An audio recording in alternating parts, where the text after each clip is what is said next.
ಸೈನಿಕರೇ, ನಾವು ತಂದಿರುವ ಉಡುಗೊರೆಯನ್ನು ಮುನಿಗಳಿಗೆ ನೀಡಿ.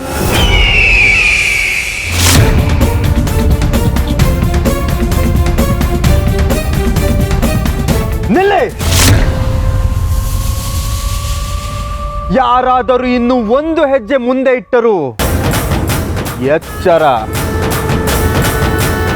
ನಿನ್ನ ಯಾವ ಉಡುಗೊರೆ ಅಗತ್ಯವೂ ನನಗಿಲ್ಲ ಕಾರ್ತವೀರ್ಯ.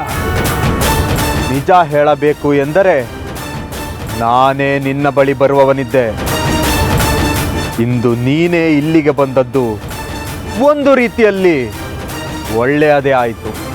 ಹೌದೇ, ನೀನು ನನ್ನನ್ನು ಕಾಣಲು ಬಯಸಿದ್ದೀಯೆ? ಇಲ್ಲ, ನಿನ್ನನ್ನು ವಧಿಸಲು ಬಯಸಿದ್ದೆ. ಶ್ರೀ ರೇಣುಕಾ ಯಲ್ಲಮ್ಮ